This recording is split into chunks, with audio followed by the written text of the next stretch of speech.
is going to overlap the right flank of the 76th New York by a whole regimental front. Seeing this, they're ordered to fall back, and the Union troops will retreat, come up near where we were on our first stop, and the 56th Pennsylvania and the 76th New York will halt on Oak Ridge and reform.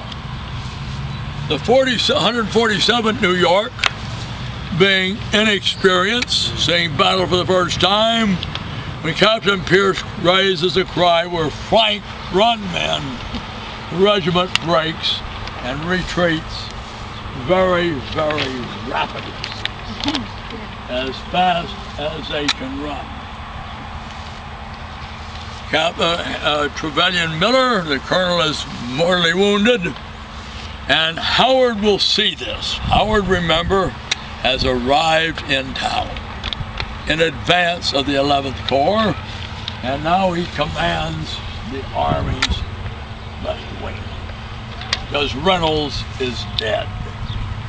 On seeing this, Howard will report in an exaggerated frame of mind the baleful news that the entire First Corps has broken and fleeing. Only one regiment. Now this becomes important because Howard will send this news by courier to General Meade at Pawnee-town.